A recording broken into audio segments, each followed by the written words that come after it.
16절 보니까 율법을 보관하는 제사장들과 장로들을 다른 인물들을 수행해야 되는데, 이들은 율법을 보관할 뿐만 아니라 7년마다 안식년에 10절을 보니까 그들에게 명하여 이르기를 매 7년마다 끝에 곧 정기 면제년, 그러니까 이날이 뭡니까? 정기 안식년 또는 정기 면제년, 또는 속죄년, 대속죄일, 이런 그 날들을 말하는 것이죠. 이제 이스라엘 백성들에게 율법을 공개하고, 그 다음에 대중 앞에서 공개적으로 객관적으로 율법을 낭독하라는 명령이 또 있어요.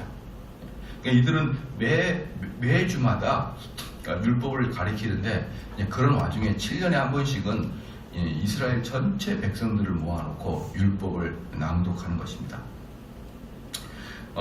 이제 여기서 이제 그 대상이 누구냐 그러면 11절에 보니까 온 이스라엘이 내 하나님 여호와 그 택하신 곳에 모일 때에 이 율법을 낭독하여 온 이스라엘로 듣게 할지니 곧 백성의 남녀와 유치와 내 성 안에 우거한 타국인을 모으고. 그러니까 이제 이 보통 때는 율법을 누가 배우냐? 이스라엘 성인 남자만 배웁니다. 성인 남자만 배우는데, 왜냐면은 이제 사실 그 당시만 해도 이 당시가 뭡니까? 예수님 시대 때만 해도 여성들은 어때요? 증인으로도 사용을 못해요. 여성들은 오류를 범할 수밖에 없다라고 느끼기 때문에 증인들도 남자 성인 2-3명이지. 그렇죠? 애들이나 외국인이나 그 다음에 여자는 증인에서도 빠집니다. 그러니까 평상시에는 어때요? 이 하나님 말씀을 옳게 이해할 수 있는 사람은 성인 남자다, 이렇게 생각하기 때문에. 그리고 이제 이스라엘 사람들이 외국에 나가서 회당을 짓잖아요. 회당을 지으면은 성인 남자 10명이면은 회당이 하나 지어지는 거예요. 그러니까 거기에는 어린이나 여자의 숫자는 중요치가 않는 거예요. 여자가 100명이 있어도 어때요? 회당을 안 지어요. 그러니까 평상시에는 성인 남자한테만 전하다가 이제 매년 7년째 되는 이 초막절에는 어때요? 모든 사람을 다 봅니다. 어린이나 남자나 여자나 그 다음에 그 성이 하는 외국인이라 했어요. 여러분은 설교 많이 들었기 때문에 아실 거예요. 그 안에 거주하는 외국인은 누구냐면 외국인으로서 유대교로 개종한 사람을 말하는 거예요. 유대교로 개종하는 사람들. 그래서 이런저런 이유로 유대인과 함께 살고 있는 거예요. 아마 이들은 유대인으로 개종할 때 이들이 이렇게 많은 이방인들이 속해 있거든요. 아마 그들은 출애굽할 때 애굽 땅에 들어왔던 애굽인들과 그 다음에 애굽 안에 들어왔는 여러 가지 다종 민족들이 유대교의 그 경건성, 도덕성에 반해서 유대교로 개종한 사람들이 아마 많을 거예요. 그래서 이제 그들이 쭉 데리고 왔는데, 이제 그들은 그럼 이방인들 지역에서 주로 뭐 하냐? 허드렛 일을 주로 하는 거예요. 정통 유대인들이 잘 안 하는 허드렛 일들을 하면서 유대인들과 함께 똑같이 살아가고 있는 거예요. 똑같이. 비록 그들에게 주어진 임무들은 좀 허드렛 일이지만 그래도 어때요? 유대인의 한 민원으로 살아가고 있습니다. 이들을 다 데리고 와서 7년에 한 번씩은 말씀을 듣게 하는 것입니다. 여기에 반해서 이제 유대인들을 어때요? 그 안에 살지만 유대교로 개종하지 않거나 잠시 상업적으로 왔거나 또는 이래저래 나그네로 왔을 때는 상종을 안 합니다. 유대인들은. 얘네들하고는 상종도 안 해요. 얘네들은 인간으로도 안 봐요. 그러니까 걔네들은 인간으로도 안 보니까 어때요? 와서 말씀을 듣거나 그렇게 할 이유가 하나도 없죠. 하나도 없어요. 어쨌든 이제 이 날인데 이 날을 초막절이라고 하고도요. 초막절이라고 하고 또는 다른 말로 장막절 또는 수장절이라고 부릅니다.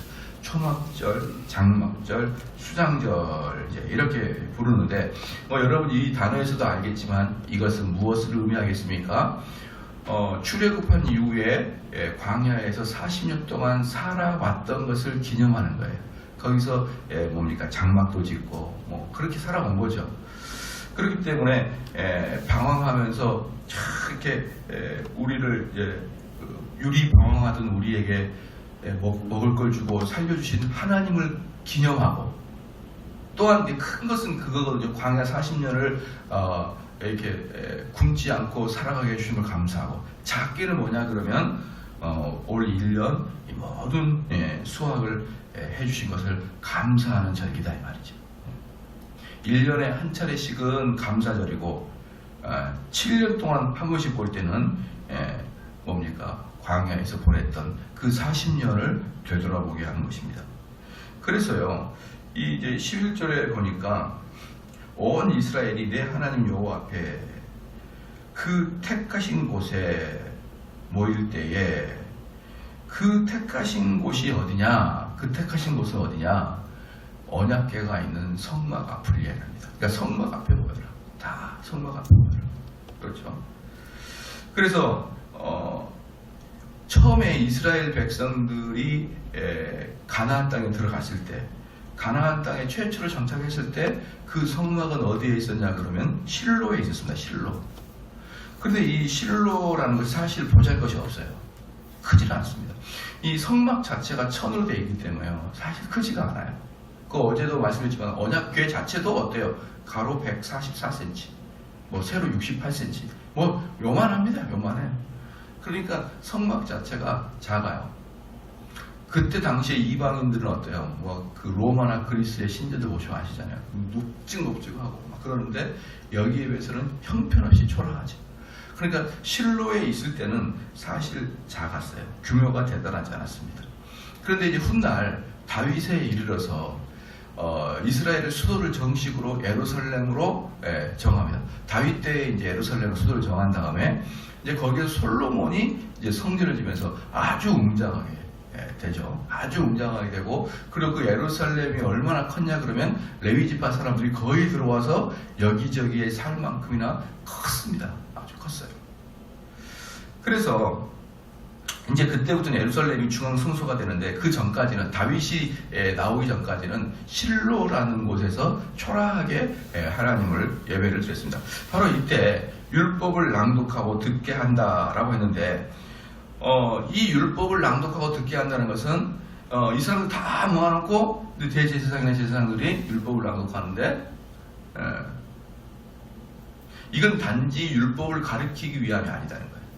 왜냐 그러면은 매주마다 제사장과 레위인과 또는 랍비와 또 여러 가지 장로, 선지자, 이런 사람들이 율법을 꾸준히 이스라엘은 가르쳤어요. 매주마다, 매일마다. 그러니까 이스라엘의 회당이 있지 않습니까? 이스라엘 회당 같은 데는, 성전 같은 데는 일주일에 한 번 제사를 드리는 거예요. 정식 제사. 그리고 우리처럼 새벽에과 그 다음에 일과가 마칠 때 하루에 두 번을 드리는 거예요. 그걸 제외하고는 거의 대부분 학교 역할을 했습니다. 회당은 학교예요. 학교를 공부하다가 그 다음에 이제 아침과 저녁, 그 다음에 안식일 때는 이제 하루 온종일 제사를 드리고, 아침과 저녁은 작게 이렇게 제사를 드리는 거예요. 나머지는 공부한 거예요. 자, 이게 이스라엘 그 종교의 특징인데, 다른 종교의 특징은 뭐냐면 제사 의식입니다. 의식. 한번 자세히 봐보십시오. 불교도 가만히 보면은요, 공부하는 것보다는 하면서 무슨 이상한 소리 하면서 계속 떡떡떡 두드리면서 절을 몇 번 하고, 일어났다 앉았다 절하고 막 계속 그러잖아요. 다리 아프게 계속 머리하고 팔배 하면은 뱃살이 빠진다나 어쩐다나 하면서 그런 거 하고 있잖아요. 이방 종교는 그 예식 자체 예법의 의의가 있는 거예요. 의미가 다른 종교 왜 주문을 외웁니까? 주문을 왜 외우나요? 그 주문이 의미가 있는 거예요. 주문이. 근데 우리 그 기독교, 여호와의 교회는 그러지 않아요. 모든 종교하고 독특한 뭐냐면은 이 여호와를 섬기는, 하나님을 섬기는 종교는요, 공부입니다. 공부. 다른 종교는 의식이에요. 의식. 그러니까 기독교인들이 공부 안 하면은 정말 이게 참 어디다가 쓸모도 없는 그런 인간이 되는 거예요. 기독교인들은 근본적으로 공부입니다. 그래서 그 초대교회 때 왜 수많은 사람이 기독교로 개종하고 수많은 사람이 유대교로 개종했냐 그러면 윤리적 도덕적인 것도 있었지만 지적인 만족도를 상당히 해결해 줬거든요. 해소해 줬거든요. 그 회당에 가면은 배워요. 계속 뭔가를 배워. 그리고 그들은 항상 뭔가를 읽어. 그래서 여호와의 종교를 책의 종교다 이렇게 얘기했던 거예요. 다른 종교들은 그다지 책을 그다지 보지 않고 그들은 주로 외웁니다. 여러분, 우리나라가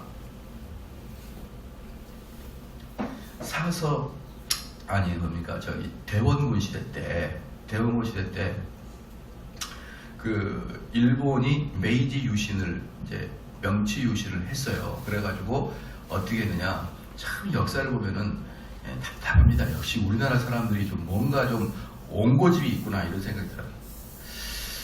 일본군한테 미국이 와가지고 너희들이 개항을 하지 않으면 어떻게 되는지 보여줄게 하면서 앞바다에서 대포를 빵빵 쐈어요.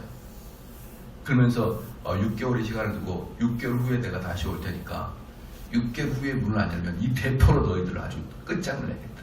그때 그 대포가 일본의 대포보다 5배가 멀리 나갔습니다. 5배가. 그러니까 일본 사람들이 모여가지고 계속 토의를 합니다. 토의를 했는데 항복하자. 이게 이제 결과예요. 항복하고 정신을 일본을 갔대. 문화를 서양 걸 배우자. 이렇게 해서 일본은 개항합니다. 근데 우리나라는 그로부터 약 60년 정도 후에 프랑스가 우리의 문을 두들깁니다. 그래서 또 대포를 발사해요. 빵빵. 이제 그래서 물려나가는데 우리는 어떠냐면 불굴의 의지로 저항하자 그랬어요. 그게 대원군이에요. 참 같은 역사의 다른 방응이죠. 만약에 그때 저희가 아마 개항을 했으면은 선진화가 충분히 돼서 일본한테 침략을 당하지 않을 수도 있었을 것입니다. 왜냐 그러면 그때 서양 열강들은요, 미국이나 러시아나 미국이나 불란서나 영국이나 걔네들은 일본과 대한민국을 잡아먹을 게 목표가 아니었거든요. 그들의 진짜 목표는 뭐였냐 그러면요, 러시아 남하를 막기 위해서. 러시아 남하. 그러니까 러시아 그 모스크바 쪽에서 뺑 지구 반대쪽을 돌아서 이 블라드보스토크까지 와가지고 걔네들이 더 이상 남지를 못하도록 막을 요량으로 있었기 때문에 사실 일본이나 우리나라를 집어삼키려는 의향은 별로 없어요. 예를 들어서 필리핀이나 뭐 인도나 이런 데를 집어삼키면은 가져갈 게 엄청 많거든요. 뭐 최소한 바나나 같은 건 가져갈 거 아닙니까? 근데 우리나라는 나는 게 뭐가 있어요?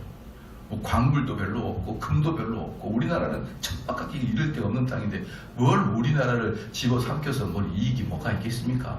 우리나라를 문을 두드렸던 것은 러시아 위에다가 대포를 설치하려고 그랬던 거예요. 그런데 그 당시엔 대원군이 오케이 못 이긴 척하고 도저히 못 이기겠다 그러면은 됐는데 탁 척합의를 세우고 서양을 받아들이는 것은 오랑캐지시고 그들의 한패고 그 조선의 역적이다 척합의를 세워가지고 온 동네에 세웠는데 그런 다음에 일본은 급속도로 성장합니다. 근데 우리나라는 성장을 안 해요. 그때 우리나라가 그럼 공부를 안 했냐? 우리나라도 공부를 했어요. 공부를 했다. 서울에만 지금의 서울대에 능가하는 성균관대학이 있었어요. 성균관대학이. 그리고 각 지역에는 뭐가 있었냐면은 각 지역의 국립대학교로 갈 수 있는 향교가 300개나 됐습니다. 300개. 그리고 사립대학교라고 말할 수 있는 서원, 무슨 율곡을 섬기는 서원, 이왕을 섬기서 서원이 엄청나게 국립대 향교, 사립대 명문 사립대 서원이 엄청나게 조선 각지에 발도해 있었습니다. 그럼 그때 걔네들이 무슨 공부했냐? 사서상경 외우고 앉아있어요. 외우고. 그러니까 뭐냐 그러면 서양 교육은 그렇게 우리도 사서상경을 주문처럼 외우는 거예요. 아침부터 저녁까지 공자왈, 맹자왈 이러고 앉아있는 거예요.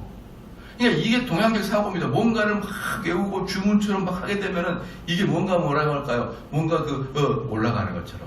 그러나 서양은 뭡니까? 사상을 주입하고 기술을 주입하고 실질적인 학문을 가리키는 거예요.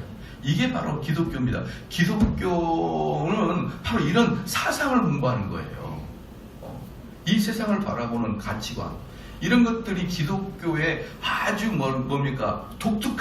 아주 독특한 형태입니다, 여러분. 그래서 우리는 신앙생활 할 때 그저 그 동양적인 방법으로 주문 외우듯이 그렇게만 외우는 거 아니에요. 저는 성경을 우리 성도들은 최소한 1년에 1독은 해야 된다고 봐요. 성경은. 그런데 이 1독을 이제 넘어서 뭐 욕심을 부리면서 나는 1년에 10독 하겠다 이러면서 주문처럼 막 성경을 막 보는 사람들, 저는 그게 좀 약간 우려스러워요. 정말 성경은 제대로 공부를 해야 되는 거예요. 공부를 해야 되는 것이지 어떤 그 사서 상경 외우듯이 막 주문처럼 달달달달달달 외우면서 계속 그 자체가 무슨 영험한 효력을 드러내듯이 혹시 그런 식으로 성경을 접근하면은 잘못 접근하는 겁니다. 성경은 뭐냐면 씹어 먹어야 돼요. 이 말씀을 먹어라. 뭡니까? 소화시켜서 너 몸 구석구석에 집어넣으라는 거예요. 그게 뭡니까? 이해하고 내 삶에 실천하고, 이게 성경을 보는 핵심인 것입니다. 바로 이러한 것이 여호와의 신앙을 가지고 있는 독특한 민족의 특징이다. 아시겠죠? 그렇기 때문에 우리는 언제든지 성경은 열심히 공부하려는 마음을 든든히 가져야 되는 것입니다. 그래서 이제 이렇게 모여서 이들에게 그 성경을 가르치지 않아요. 왜? 각 회당마다 소규모로 모여서 성경 공부하는 것이지, 뭔 놈의 수많은 사람이 모이는데 성경 공부합니까? 저는 옛날에 그 여의도 순복음교회 깜짝 놀랐어요. 처음으로 고등학교 때 순복음교회 가보고 깜짝 놀랐습니다. 깜짝 놀랐던 게 뭐 여러 가지였지만 그 중에 하나가 뭐냐면, 찬송을 부르는데 찬송이 뭐 딱딱 안 맞아요. 이쪽에서는 좀 한 박자가 빠르고 좀 늦어요.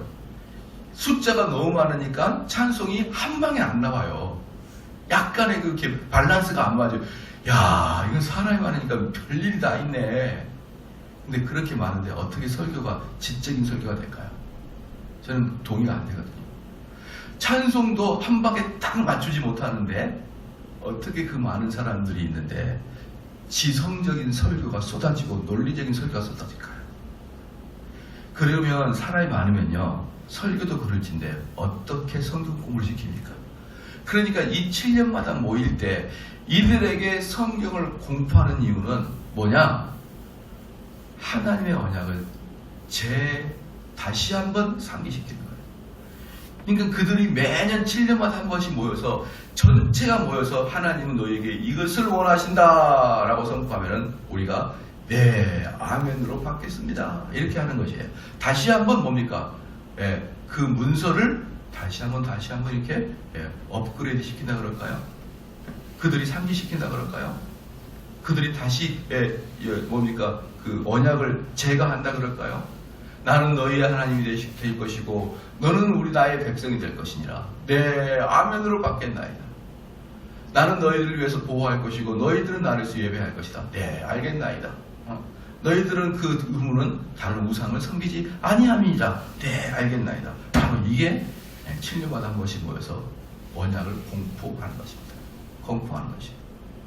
그리고 이들은 이 7년이 아니고 평상시에는 계속 말씀을 공부하는데 특징이 뭐냐 그러면, 말씀을 공부해야만 뭐가 되는 거예요? 하나님의 율법을 제대로 지키는 거예요.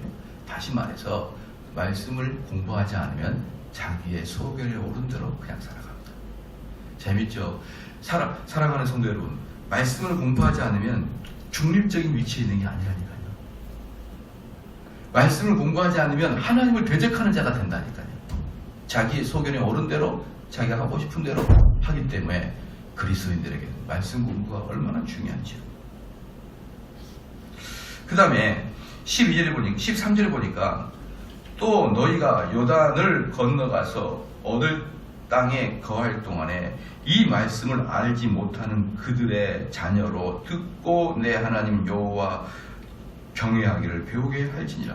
뭐냐 하면 13절에 너희들의 선조들은, 너희들의 바로 아버지 세대는 하나님의 직접적인 기적의 역사를 보고도 하나님을 배신했거든.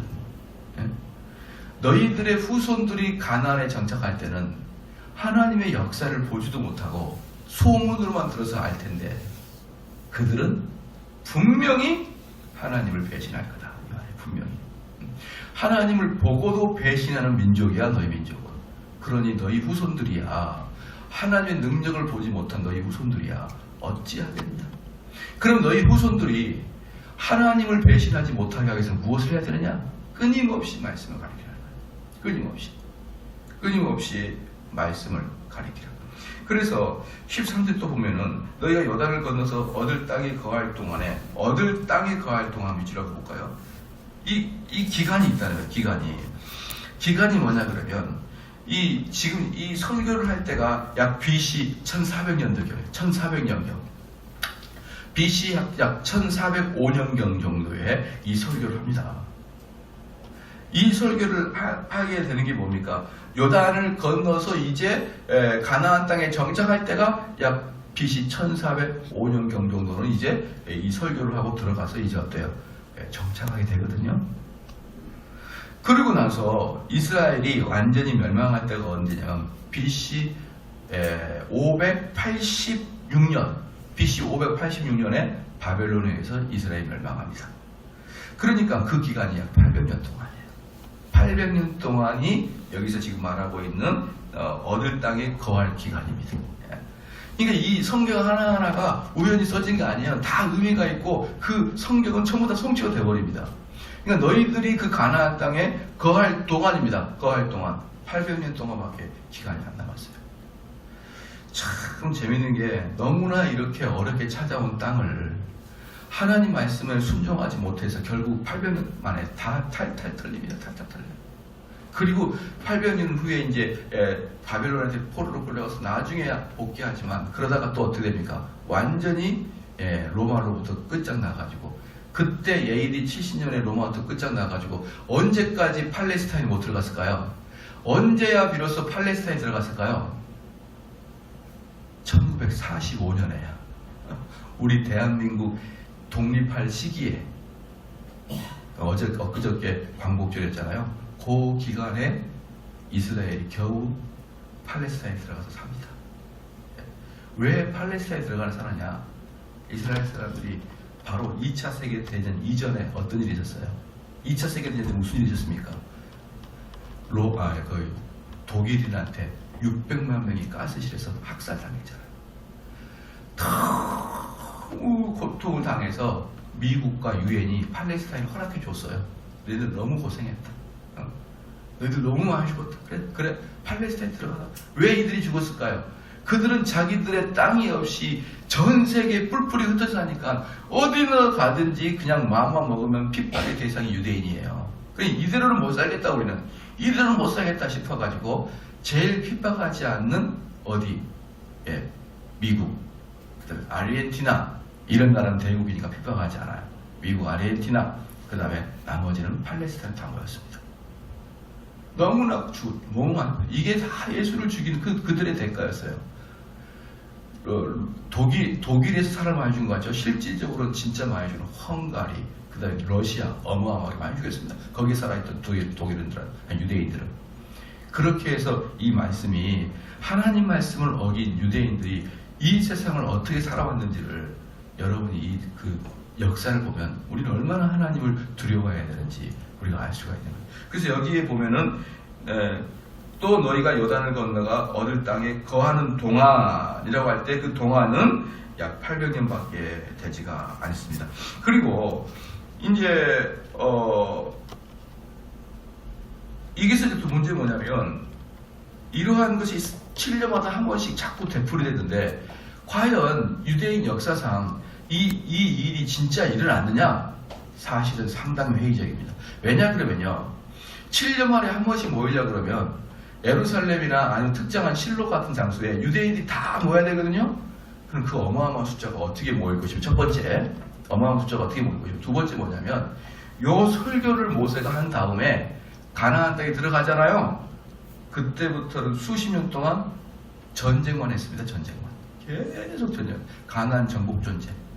그 전쟁 중간에 언제 모였을 것이며, 그 다음에 여호수아가 정말 슬픈 일이, 여호수아가 다 정복을 한 다음에, 사랑하는 성도 여러분, 여호수아가 다 정복한 다음에 그 다음에 도래한 시기가 무슨 시기입니까? 시작. 사사시대. 사사시대 특징이 뭡니까? 시작. 자기의 소견에 오른대로 살았다. 자기의 소견에 오른대로 살았다는 특징이 뭡니까? 하나님 말씀 안 배웠다. 근데 사사시대가 몇 년인 줄 아십니까? 300년. 그러니까 그 여호수아가 정복전쟁하는 수십 년, 그 다음에 사사 300년 요 기간 동안에 하나님 말씀 공부 안 했습니다. 그러니까 이제 한지 400년쯤 지나니까 나머지 400년 어때요? 이제 하나님께서 이스라엘을 완전히 없애버릴 그런 악이 쌓이는 시간이 400년이었습니다. 앞에 400년 동안에 충분히 이스라엘 사람들은 멸망할 기초를 다져놨어요. 기초가. 그리고 나머지 400년은 그 멸망할 기초 위에서 충분히 악을 행하고 망해버리는, 여러분, 그러한 슬픈 일입니다. 그 다음에 14절 봅시다. 여호와께서 모세에게 이르시되 너의 죽을 기한이 가까웠으니 여호수아를 불러서 함께 회막으로 나아오라. 내가 그에게 명을 내리리라. 모세와 여호수아가 나가서 회막에 서니, 이제 정식으로 회막은 뭐냐면 우리 말 교회예요. 이들의 미팅룸입니다. 회막에 모여가지고 그들은 매주마다 회막에 모여서 예배를 드립니다. 아주 귀한 시간대는 항상 회막에서 일을 치릅니다. 이 회막에서 이제 대관식을 할 것이니까 데려와라. 15절에 여호와께서 구름 기둥 가운데 장막에 나타나시고 구름 기둥은 장막문 위에 머물렀더라. 이제 회막에 여호와가 임재하시다는 보여주기 위해서 구름 기둥이 오잖아요. 그러면 이 여호수아는 제일 처음으로 모세와 함께 하나님을 대면하는 시간입니다. 이 시간이 제일 처음. 이건 뭐냐 그러면 두 가지예요. 여호수아에게 용기를 주기 위함이에요. 첫 번째. 두 번째, 모든 국민들이 여호수아도 모세 못지않는 인도자라는 걸 증명시키기 위해서 모세야 여호수아를 데려와라. 그리고 회막 앞에 서라. 만인들이 보는 앞에서 내가 구름 기둥으로 너에게 임재하겠다. 정식으로 하겠다. 그리고 나서 16절 여호와께서 모세에게 이르시되 너는 너의 열조와 함께 자려니와. 이게 뭐냐면 이스라엘 사람들한테 뭐가 없다 그랬습니까? 영원 불면 사상이 없어요. 이스라엘 사상에는 부활하여서 하나님 우편에 천국 간다, 이런 사상 이스라엘에 없어요. 그죠? 부활해서 천국 간다, 이 사상은 언제부터 있었냐 그러면은 성경이 끝난 말라기 이후에 신약이 있기 전 중간 시대부터 부활 사상이 싹트기 시작합니다. 그리고 그 부활을 본격적으로 이야기한 분이 예수님이에요. 부활을 본격적으로 분이 예수님이고, 구약에는 부활의 사상이 없어요. 그러니까 부활에는 무슨 사상이냐 그러면 죽어서 천국 간다는 개념이 무슨 뜻이냐? 죽어서 너의 열조에게 돌아간다, 이런 뜻이에요. 너의 열조로 돌아간다, 이 뜻이 영원히 산다, 이 뜻이에요. 그러니까 하나님께서 모세에게 뭐라고 하냐면 너는 열조로 돌아가 잘 것이다, 이 뜻은 너는 천국 간다, 이 뜻이에요. 그러니까 죽기 직전에 모세에게 한량없는 위로를 주신 거예요. 한량없는 위로를. 너 그동안 수고했고 너는 내가 천국 보장한다, 딱 이게 명령을 내리신 것입니다. 그리고 그게 바로 장막문에 머물러 거냐. 여호와께서 모세에게 이르시되 너는 너의 열조와 함께 자려니와 이 백성은 들어가 거할 그 땅에서 일어나서 이방신들을 음란히 쫓아 나를 버리며 내가 그들과 세운 언약을 어길 것이니라. 이것은 확정적으로 이렇게 말한 이유가 뭐냐면요, 너희들 뻔히 그럴 거다, 사실 그 말이 아니에요. 이 말은 뭐냐면 진짜 간곡하게 하지 마라, 그 뜻이에요. 너희들 하나님도 알아, 너희들 가서 죄를 범할 거, 이렇게 말하는 것은 제발 우상숭배하지 마라, 너희들 끝장난다, 이렇게 간곡하게 지금 모세를 얘기합니다. 그러면서 하는 말이 나는 하나님 나라로 가니까 내 걱정하지 말고 너희들 조심해라. 아주 경고를 세게 한 것입니다, 여러분. 그럼에도 여러분 봤습니까, 이거? 자, 정말 이 인간들의 이 강팍함을 본다 그러면 이건 정말 말할 수가 없어요. 말할 수가 없어요. 17절에 그때 내가 그들에게 진노하여 그들을 버리며 내 얼굴을 숨겨 그들에게 보이지 않게 할 것인지 그들이 삼킴을 당하여 허다한 재앙과 환란이 그들에게 임할 그때에 그들이 말하기를 이 재앙이 우리에게 임함은 우리 하나님이 우리 중에 계시지 않는 까닭이 아니뇨 할 것이니라. 그때야 가서 이제 완전히 멸망해야 하나님이 필요하다는 것을 느끼기 시작합니다. 하나님. 제가 참 걱정인 게 뭐냐면 이 나라의 기독교가 얼마나 두들겨 맞아야 하나님 앞에 제대로 돌아설까? 언제가 될까요? 아마 폭삭망해야 돌아설 거예요. 이 정도 가지고는요, 여전히 자신들의 욕망과 이것들을 교회에서 절대로 떨치지 못할 거예요. 저는 가끔 이제 그 어떤 이제 목사님들 설교를 들으면 그 교회 자체가 별로 큰 교회도 아니거든요. 한 200~300명 이하의 교회, 이런 이제 요즘에 뭐 열심히 한다는 교회 보면은 교회 자체가 전부 다 성도들을 위한 프로그램에 짜여 있어요. 성도를 위한 프로그램. 교회는요, 성도를 위한 것이 아니라 하나님을 위해서 있는 거예요. 교회는 하나님의 말씀을 듣고 우리 성도들은 그 말씀에 따라서 내 잘못된 것을 바꿔내는 것이 교회의 임무인데, 이 교회가 너무 성도들에게 포커스가 맞춰져 있어요. 포커스가. 동네 보면은 아이들을 많이 잡기 위해서 뭐 펀펀 잉글리시 월십 이런 거 딱 오늘 플래카드 거두려면 초등학생 엄마들 딱 서서 그걸 자세히 쳐다봅니다. 와, 펀펀 잉글리시 바이블, 야, 우리 아들한테 뭐 하겠다, 시작, 유익하겠다, 그리고 보내는 거예요. 자, 그 잉글리시 예배를 개최하는 그 담임 목사님의 아이디어는 딱 그겁니다. 혹시라도 외국인들이 오기 때문에 영어 예배를 드리거나, 아니면 우리 교회가 선교의 뜻이 많아서 선교를 하기 위해서는 잉글리시가 많이 필요하거든요. 왜 필요하냐 그러면 일반적인 언어가 아닌 영어의 언어로 활용해야 됩니다. 예를 들어서 이제 이것은 이제 만약에 근데 스페인어로 예를 들면은요, 야고보가 스페인어로는 뭘까요? 야고보. 우리는 영어도 모르는데 스페인어 알지 못하죠. 근데 알 수 있어요. 너무 쉬워요. 디에고예요. 디에고 마라도나 할 때 디에고가 야고보예요. 이런 식으로 외국어와 한국어의 언어 차이가 있단 말이에요. 우리가 만약에 스페인 가려면 디에고라고 이야기를 해야 될 거 아니에요. 디에고라고. 그러니까 이런 성경적인 언어, 선교적인 언어를 배우기 위해서 예배를 드릴 수 있죠. 또는 외국인이 많아서 예배를 드릴 수 있죠. 그런데 그래서 저는 우리 교회 아이들이 영어로 성경 공부하는 걸 대단히 찬성합니다. 왜? 걔네들한테는 외국어를 성경적 언어를 외국어로 배울 수 있기 때문에.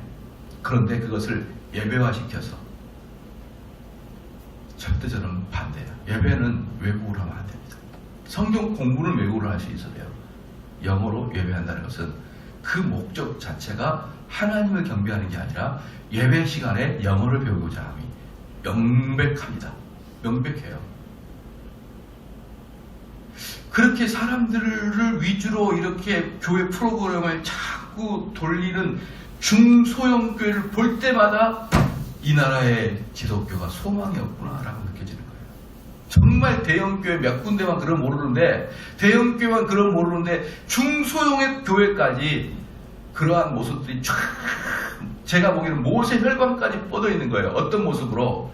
하나님의 말씀이 선포되는 것보다는 어떻게 해서 우리 교인들이 유익을 얻을까로 이렇게 변질된 모습을 볼 때, 그것도 동네 구석구석에 있는 교회까지, 모세 혈관 구석구석에 있는 그 교회까지, 오직 교회가 성도들과 성도들의 자녀의 유익을 위해서 프로그램 짜진 걸 보면은 이 나라에 교회에 무슨 소망이 있냐 이 말이에요. 소망이.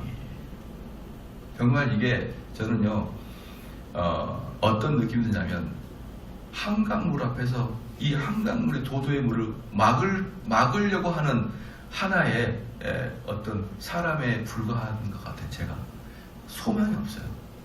아무런 뭐 방법도 없고 해법도 하나도 없습니다. 그저 딱 하나, 제가 목회하는 이 교회 교인들만이라도 제대로 가르쳐야 돼. 이 마음 외에는요, 한국 교회를 향한 어떠한 방법이 잘 떠오르지 않네요. 왜? 구석구석 교회마다 이러한 것들로 가득 차 있습니다. 옛날에 어떤 책 보니까 그런 책이 들어있다고. 무슨 왕의 제정?